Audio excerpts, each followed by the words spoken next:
Requirement for a defendant now who's convicted of drunk driving, who's ordered to have the interlock, and that will be every defendant with one limited exception, is as follows. The defendant really has two obligations. The first is he has to install the interlock device immediately, right there on the spot, on any vehicle that he principally operates, all right? The second is that, and by the way, principally operate is not defined in the statute. The second is that on any vehicle that he would operate himself, either on the revoked list, not on the revoked list, rental or whatever, in the state of New Jersey, would have to be equipped with the interlock device. So there's really two aspects to the court's sentence. Now the range is as follows. For the normal first offender, the range is 6 months to 1 year. And you should be aware and tell your clients that the obligation to start with the interlock commences immediately upon the pronouncement of sentence. So that means that the obligation to install the interlock device on the vehicle that's principally operated by the defendant would occur immediately upon the pronouncement of sentence, notwithstanding the fact that the defendant's going to be on the revoked list for an extended period of time. Typically, the length of time that the judge orders will be determined at its start after the suspension term is over. So let's say, for example, the judge for a first offender orders a 1-year interlock device. The obligation to utilize the interlock and install it on the vehicle commences immediately, but the 1 year doesn't start to run until the expiration of the driving on the revoked list period. So let's say he lost his license for 7 months for the sake of argument. So the 1 year would actually begin with his obligation to use the interlock device after the expiration of his license suspension. For second and subsequent offenders, the range for the judge is 1 to 3 years. And again, that commences immediately, but the determinant part of it commences when the defendant's license suspension term is over, and then we continue on for an additional 1 to 3 years. For refusal, same type of range of punishment. You have, I think, 6 months to 1 year for the first offender refusal, and the 1 to 3 years for second subsequent offenses. So there's no advantage to refusing to submit to the breath test normally, assuming you get found guilty of that offense. There's one limited exception in all this, and that has to do with first offenders who have a blood alcohol level below 0.15. Now that means either the BAC is in fact actually less than 0.15, or alternatively that there is no BAC.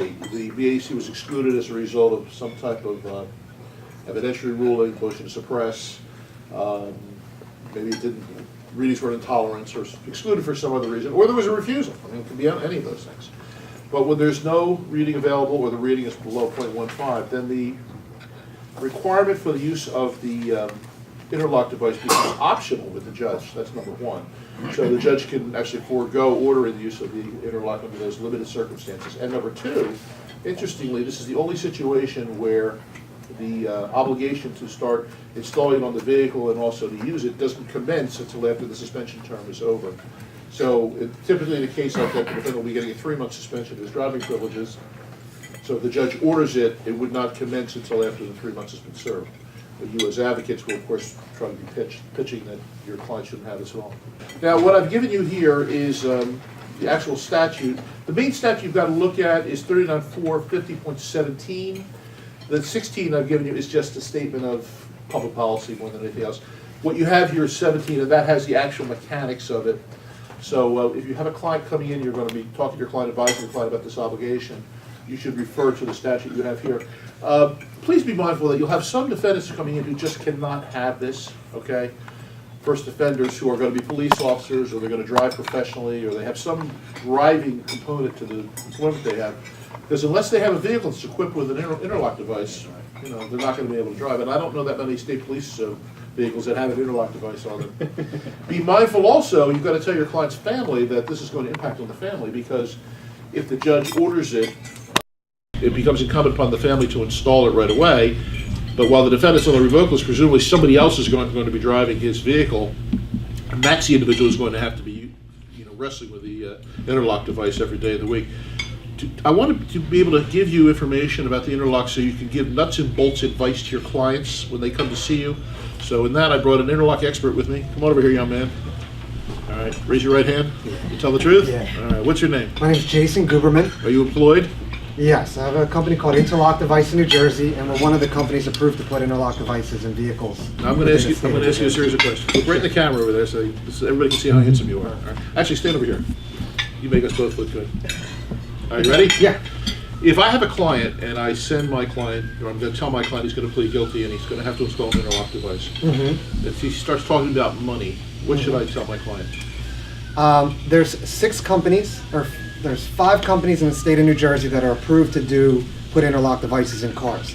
There are 6 devices that are approved. Each company has a different fee scale because there's a number of requirements that the person has to do. Obviously, they have to get the device installed, and then they have to return to the service center every 60 days to have a monitoring check and a recalibration of the unit. Then they have to come back for removal. Some companies are going to charge for each one of those things. Other companies don't.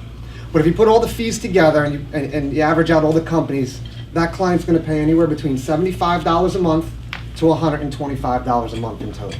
Now, how does the payment work? With each company, the payment's going to be different. Like I said, some companies are going to charge for installation and then for the monitoring checks. With Interlock Device in New Jersey, we just charge a flat rent fee. We actually have 2 devices that are approved. One of them we charge $75 a month for, and the other we charge $125. So we're at both ends of the spectrum. Both our units are manufactured by Draeger. Now, if there's an indigency issue, what do you do under those circumstances? Under the statute, there's a portion for indigents. Anybody who is at 100% the federal poverty level is entitled to a 50% reduction in the cost. That 50% reduction is borne by the provider, so it would be borne by the company that actually does the installation and rents the device. If you are between 100% the FPL and 150%, you're entitled to a 25% reduction in cost. Again, that's borne by the provider. So we'll be telling our clients, you have to take the vehicle that you principally operate over and get an interlock device installed, correct? Yes. Okay. Over and above the money aspect, how long does it take to install it? What's involved? All right, so once the client is sentenced, they'll call up the different interlock companies, shop the price, shop the location, see which it is that they prefer. Once they find what company they want, they make a phone call, they set up an appointment, they come into the location, we then go through a state-required orientation, put the device in the vehicle, give them the paperwork that they need for motor vehicles in order to get their license restored, and that process takes approximately an hour and a half. Then what happens?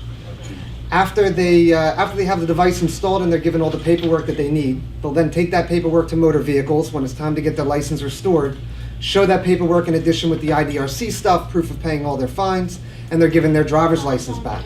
That driver's license is going to have a restriction on it, and actually on the license itself will say interlock device and a date. That date is their removal date, and should they be caught driving a car without an interlock device prior to that date, an additional citation is involved. Once that date is passed, they can go ahead and drive with that driver's license. There's no longer a restriction. Why do they put on the driver's license? Don't they know the cops might find out that way? You have an interlock device with you? Yeah. Can you bring one over? Here's the 2 Draeger devices that we use. One's a little bit newer of a model, and the other one's an older model, but they both are approved by the state of New Jersey. There's usually plastic mouthpieces that go in here. They're short little ones, not like on the Alcotest. Well, there's difference in size between these two, but what is the main distinction in terms of the technology? The size is the main distinction, and the technology in here is newer, therefore it's smaller. Of course, this has an LCD screen. I think the test on this one's a little easier to take, but I guess it's a matter of preference. Okay. Now, what is the BAC that the instrument is looking for? We're regulated by motor vehicles, and they have us set the BAC level to lock the vehicle out at 0.05 and above. Okay. So whoever blows in the instrument, if he has a BAC of 0.05 or above, then this is supposed to do something, right? The vehicle will not start, and the display itself will show 60 minutes and counting down, and for those 60 minutes, the vehicle will be locked out. After the 60 minutes has expired, you're able to take a test again, and if the BAC is under a 0.05, you can start the car. All right, so let's go through it step by step. Let's say that the defendant, either he has his license back or he doesn't, it doesn't really matter. And he walks out to his vehicle in the morning. He's had his normal 5 beers before he gets in the car to wake himself up. And what happens when he wants to start his car? What's the procedure? All right, so I step inside the car.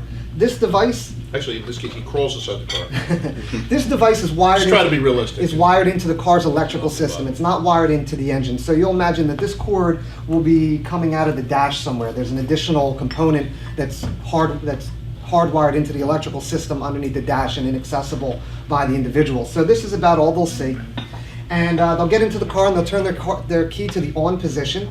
If they try to turn to the start position at that time, nothing will happen. The car won't start, you won't hear the engine turn over, nothing. With the key in the on position, their lights come on, radio, that sort of thing, and the device wakes up. And it says, warming up, please wait for a moment or two, about 2 seconds or so. And then it'll say, waiting for test, please blow. You'll then take the test. Each test is taken in a unique fashion. In other words, for this machine, for example, I have to blow out for 1.5 liters of air, same as the alco test, which is a standard for these units. And at the end, once I've expired 1.5 liters of air, the machine will beep and I have to suck back in.